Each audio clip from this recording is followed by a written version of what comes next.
그래서 이번 전쟁을 이스라엘 하마스 전쟁이 아니라 궁극적으로 이란과 이스라엘의 전쟁이고, 요즘 그런 말 있죠. 들어와 이란, 너 들어와. 너 지금 다른 애 하지 말고 너 들어와. 너하고 나하고 한판 붙자. 네타냐후 총리가 지금 모든 휴전협상을 반대하고 있거든요. 그러니까 휴전협상이 될 것 같은데 안 되는 이유가 뭐냐면, 될 때쯤 다시 네타냐후 총리가 또 새로운 조건을 내걸어요. 네타냐후가 생각하는 중동에는 이란이 없어요. 팔레스타인이 없습니다. 그게 어디서 잘 드러나냐면요,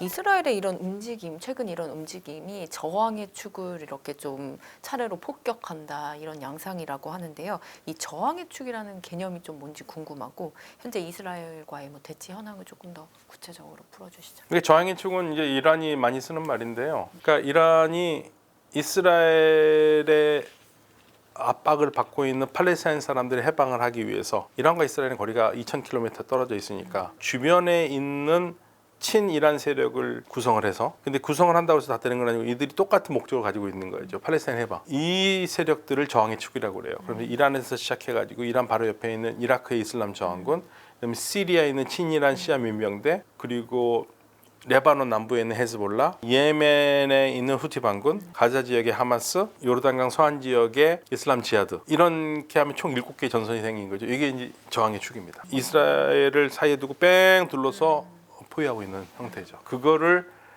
이스라엘은 결국에는 이 저항의 축을 만든 저작권자가 이란이니까. 그래서 이번 전쟁을 이스라엘 하마스 전쟁이 아니라 궁극적으로 이란과 이스라엘의 전쟁이고, 요즘 그런 말 있죠. 들어와 이란, 너 들어와. 너 지금 다른 애 하지 말고 너 들어와. 너하고 나하고 한판 붙자. 이거를 하는 거고, 그러면 이란이 비겁하니까 안 들어오느냐? 들어오려면 들어올 수 있어요. 근데 이란은 왜 못 들어오느냐? 안 들어오려고 그러냐면 미국 때문에. 미국이 분명히 이란에 얘기를 했거든요. 야, 이스라엘 때리면 우리 반드시 개입한다. 그러면 이란과 이스라엘이 전쟁이면 그래도 해볼만 하겠는데, 이건 미국과 이란 전쟁은 또 다른 문제거든요. 그런데 자꾸만 이스라엘이 계속 건드니까 열심히 참다가 지금 이제 폭발점이 온 거고, 그래서 제가 그런 얘기를 많이 했었어요. 계속 건드리면 어떻게 하느냐. 그래도 참아야 된다. 그래도 이란은 힘들겠지만 외교 면에서는 이란이 더 압도적 위치를 차지할 수 있고, 이란의 목소리가 더 커질 수 있고, 제재도 해제할 수 있으니까 그걸 해야 된다고 저는 생각을 했는데, 이란이 이제 결국에는 참을 수 있을까 했는데, 결국에는 이 지점에 와서는 결국 참지 못했네요. 이스라엘과 이란의 관계가 뭐 처음부터는 나쁘진 않았을 텐데, 언제 어떤 이유로 이렇게까지 적대적으로 바뀌었다고 봐야 할까요? 저한테 누군가가 역사가로서 중동 근현대 역사에서 가장 중요한 사건 하나만 딱 뽑으라고 그러면 저는 주저하지 않고 뽑는 사건이 있습니다. 1979년 이란 혁명입니다. 1979년 이란 혁명이 나면서 이란은 79년 이전에는 왕정이고 세속정이고 그리고 친미였어요. 그러니까 세속정이라는 게 무슨 말이냐면 종교가 중심이 아니었습니다. 남녀 공학이 있었고, 여성들이 미니스커트, 비키니 입어도 괜찮았고, 술 마시고 팝송 듣고 다 있었어요. 79년에 근데 바뀝니다. 왕정이 공화정, 그것도 이슬람 공화정, 그리고 세속정이 이슬람정이죠. 그리고 친미가 반미가 되고 완전히 달라지는 거예요. 그러면서 79년부터는 서로 다른 길을 갔고, 근데 결정적으로 달라진 거는 이란이 2002년에 핵을 개발하고 있다라는 첩보가 전 세계에 퍼지면서 이스라엘이 이란을 겨누고 있죠. 또 그 당시에 이란의 대통령이었던 아흐마디네자드 대통령이요, 참 안 해도 될 말을 해요. 이스라엘을 지도에서 지워버리겠다. 안 해도 될 말이거든요. 그런 것들이 쌓이는 거예요. 불필요한 말. 그 지도자의 말이 그렇게 중요한데 너무나 이념에 충실해가지고 아흐마디네자드가 바보 같은 짓을 한 거죠. 사실은 그 여러 가지가 이 양국의 관계가 나빠지게 된 거고, 지금도 이스라엘은 이란에 대해서 느끼고 있는 게 약간의 공포심이 있어요. 얘네들은 우리를 반드시 없애려고 그런다. 어느 정도로 이란과 이스라엘 사이가, 이란이 이스라엘을 인정하지 않느냐. 이란은 이스라엘 인정하지 않습니다. 월드컵 결승전에 그럴 일은 거의 없지만 이란과 이스라엘이 결승전에 붙었어요. 누가 이길까요? 이란? 네, 이스라엘이 이깁니다. 왜요? 이란이 올라가 있는데 이스라엘이 결승전에 올라오면 이란이 포기하고요. 이스라엘이 올라가 있고 이란이 준결승 하잖아요. 그럼 이란 집니다. 일부러 져요. 준결승을 안 하거나. 그 정도로. 인정을 안 해요. 그러니까 나는 너를 인정하지 않으니까 너하고 얘기도 안 하고, 너는 아예 난 투명인간 취급하는 거예요. 그러면 그동안 뭐 이스라엘과 이란 사이에 뭐 벌어졌던 뭐 대리전, 사이버 공격, 뭐 이런 간접적인 전쟁도 많았을 텐데, 많았죠. 그것도 한번 읽어주세요. 그러니까 이란은 아까 말씀드렸던 저항의 축을 중심으로 해서 이스라엘을 공격을 하는 거고, 그러면 우리 신문에서는 이란만 공격하고 저항의 축에서 이란은 나쁘다 얘기하는데 이란만 공격합니까? 아닙니다. 이스라엘도 공격합니다. 이스라엘은요 이란의 주변 국가들과 보통 주변 국가들이 이란에 친하지 않거든요. 우리나라도 보통 모든 나라들이 이집과 친하진 않아요. 그러니까 이란도 친하지 않는 나라들이 있잖아요. 예를 들어 아제르바이잔하고 친하지 않거든요. 그럼 아제르바이잔이 이스라엘과 굉장히 친해요. 그리고 이란 내에는 아제르바이잔 사람들이 있어요. 그러니까 이란이라는 나라는 단일민족 국가가 아니에요. 이란의 모국어는 공용어는 페르시아거든요. 근데 태어난 아이의 100명 중에 60명만 모국어가 페르시아예요. 나머지 40명은 비페르시아어가 모국어예요. 근데 이들이 집에서 쓰거나 하는 건 학교에서 배우진 않아요. 그래서 학교에서는 그러니까 우리가 경상도나 전라도 사투리 쓰는 사람이 집에서는 사투리를 엄청 쓰다가 서울 학교에서 오면은 전부 다 표준말로 책 읽는 거가 똑같은 거예요. 그러니까 이들 중에는 이란 정부에 불만을 가진 사람들이 있고 독립하려는 사람들이 있겠죠. 그 사람들을 다 모사드가 펌프질을 하는 거예요. 그러니까 이번에 이스마일 하니에가 죽은 것도 누가 죽였느냐? 그 숙소를 지키던 그 2명이 모사드의 돈을 받고 죽였다고 그러잖아요. 그리고 망명을 했다. 이스라엘은 돈이나 이런 불만 세력들을 포섭을 해서 계속 이란에서 혼란을 일으키는 거죠. 그러니까 서로가 대리전을 하고 있어요. 방금 전에 주변국 얘기를 해주셔서 요르단, 사우디, 아랍에미리트 이런 주변국들도 이스라엘과 이란의 분쟁을 조금 어떻게 보고 있다고 봐야 할까요? 아랍 국가들이 제일 싫어하는 나라가 이란입니다.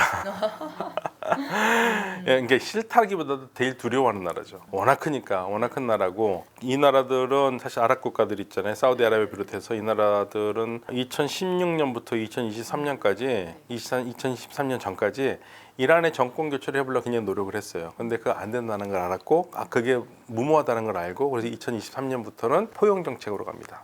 같이 가자. 이거를 이제 최근에 제 그 중동 친구가 이런 얘기를 했는데 이란한테 바라는 게 뭐냐. 그러니까 그전에는 우리가 이란의 정권 교체를 바꾸려고 했는데 이제는 그런 건 없다.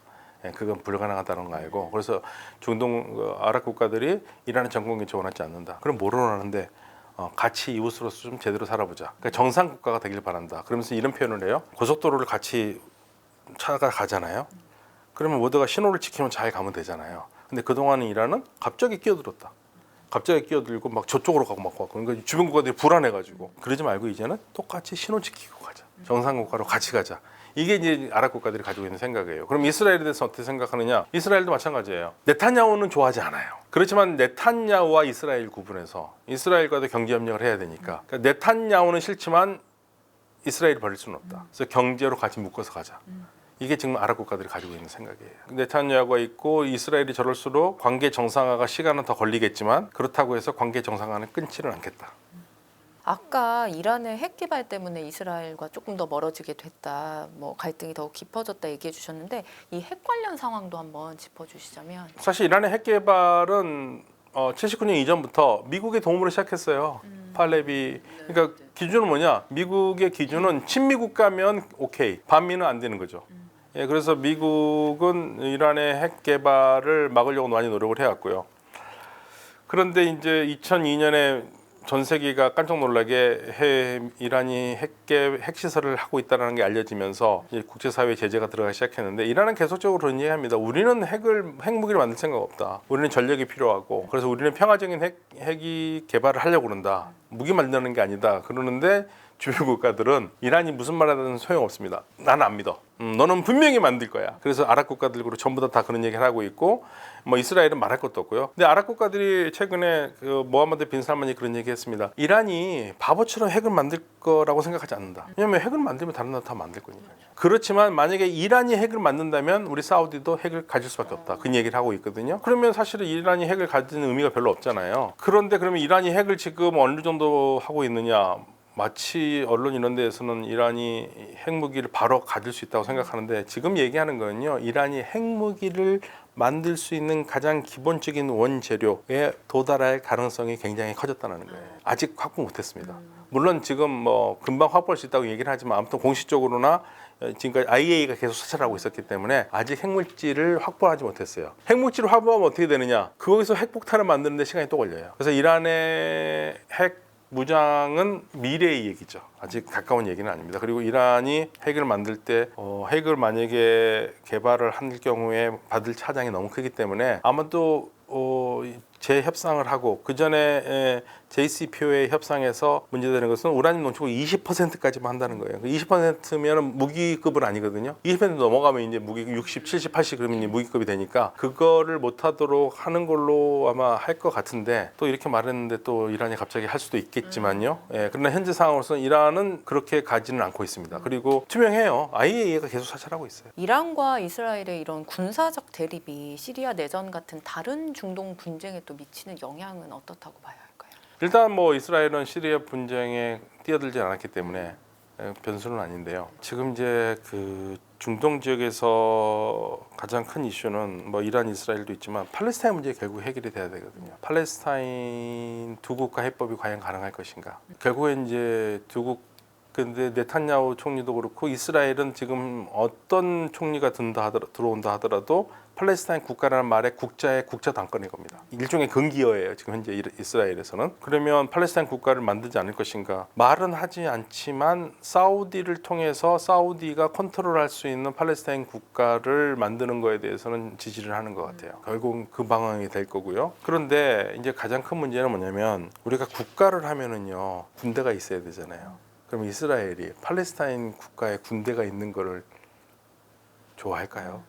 당연히 못하게 하겠죠. 그래서 팔레스타인 국가가 선다 설령 아주 이상적인 방향으로 해서 국가가 선다 할지라도 무장은 어려울 거다. 결국은 경찰 병력이나 그런 식으로밖에 안 될 거다. 그래서 그렇게 되면 이제 그거 과연 국가냐 이렇게 얘기할 수도 있겠죠. 그래서 지금 현재 팔레스타인의 두 국가 해법은 이상적으로는 정답인데 현실적으로 현실화되는 데는 상당한 시간이 걸릴 거고 난관이 첩첩산중으로 쌓여 있습니다.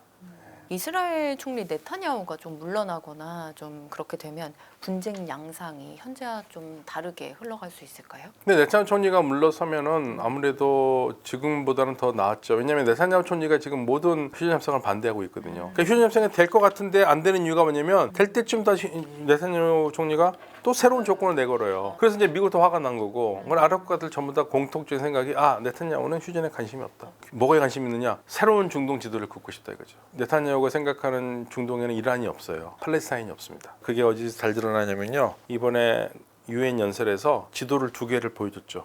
하나는 축복의 지도. 하나는 저주의 지도인데요. 축복의 지도에는 뭐냐면 이스라엘과 아랍 국가들이 협력을 해서 교역로를 만들고 교역로를 통해서 전 세계에 물품을 배송하는 모두가 번영하는 길이라고 얘기했습니다. 근데 이란이 쓰여져 있는 그림에는 이란의 프락시들이 다 있고 이거는 저주의 길이고 이거는 혼란밖에 없고 이거 중동만 혼란이 아니라 전 세계가 혼란스럽다. 이게 네타냐후가 항상 하는 메시지예요. 근데 왜 팔레스타인이 없다고 얘기를 하냐면 네타냐후 총리가 그려온 이스라엘 지도 그림에 팔레스타인이 없어요. 팔레스타인 표시를 안 합니다. 그래서 무의식 중에 의식이 반영이 되는 거죠. 그래서 팔레스타인 국가라는 게 과연 다들 그런 얘기를 하는 게 팔레스타인 국가를 과연 아닐 것 같은데 그런 얘기를 하는 거죠. 이스라엘이 이제 레바논에 집중을 하면서 가자 지구는 오히려 조금 상대적으로 공세가 이제 줄었다고 하더라고요. 이런 상황이 이제 지속되면 가자 지구 문제가 조금 사회적 관심 밖으로 밀려날 수도 있다. 뭐 이런 얘기가 나오는데 어떻게 보실까요? 밀려나질 않을 겁니다. 가자에 사람이 살고 있고 팔레스타인 문제를 그러니까 아랍 지도자들은 팔레스타인 지도부에 대해서 불만이 많아요. 근데 충분히 이해가 갑니다. 아니 지난 70년 동안 얼마나 많이 원조를 했는데 도대체 지금 왜 이렇게 지지부진하고 뭐 대단히 하나도 없냐 사실 화가 나죠. 그렇지만 아랍 민심은 팔레스타인 국가를 보고 싶어 하거든요. 그러니까 민심이 그거 있는 한에는 아랍 국가들도 쉽게 팔레스타인 문제를 포기하기는 어려워요. 그래서 어떻게 해서든지 팔레스타인 국가 건설에 기초를 놓으려고 하고 있고요. 이게 지렛대가 뭐냐면 네타냐후 총리의 생각이 뭐냐면 정확하게 이거예요. 전 세계에서 팔레스타인 아랍 인구는 전 세계 아랍 인구의 2%밖에 안 되는데 얘네들이 98%의 다른 아랍 애들을 믿고 우리한테 지금 막 한다. 그러면 우리가 아예 이 98% 아랍과 먼저 친구가 돼버리면 얘 나한테 못할 거 아니냐. 그게 지금 네타냐후가 갖고 있는 작전이에요. 그래서 어떻게 해서든지 사우디아라비아에 있는 국가들과 가장 큰 대화죠. 사우디아라비아하고 손을 잡고 싶어 하는 겁니다. 그렇지만 사우디아라비아는 팔레스타인 문제가 해결이 돼야지만 손을 잡을 수 있다는 얘기고, 그래서 어떤 방식으로든 간에 이번 전쟁이 끝나면 팔레스타인 문제의 해결의 실마리가 풀리지 않을까라고 기대를 해봅니다. 출렁이긴 하는데 생각보다는 좀 덜 출렁거렸더라고요. 이번에 더 많이 오를 줄 알았는데 미국 대선까지는 이런 상황이 될 가능성이 커요. 대선이 모든 게 고비가 될 것 같아요. 대선이 끝나야지 모든 게 좀 명확하게 선이 이루어질 건데 그놈의 대선 빨리 지금 그러니까 모레나 내일 해버렸으면 좋겠는데 이제 한 달 남았잖아요. 예, 빨리 했으면 좋겠어요.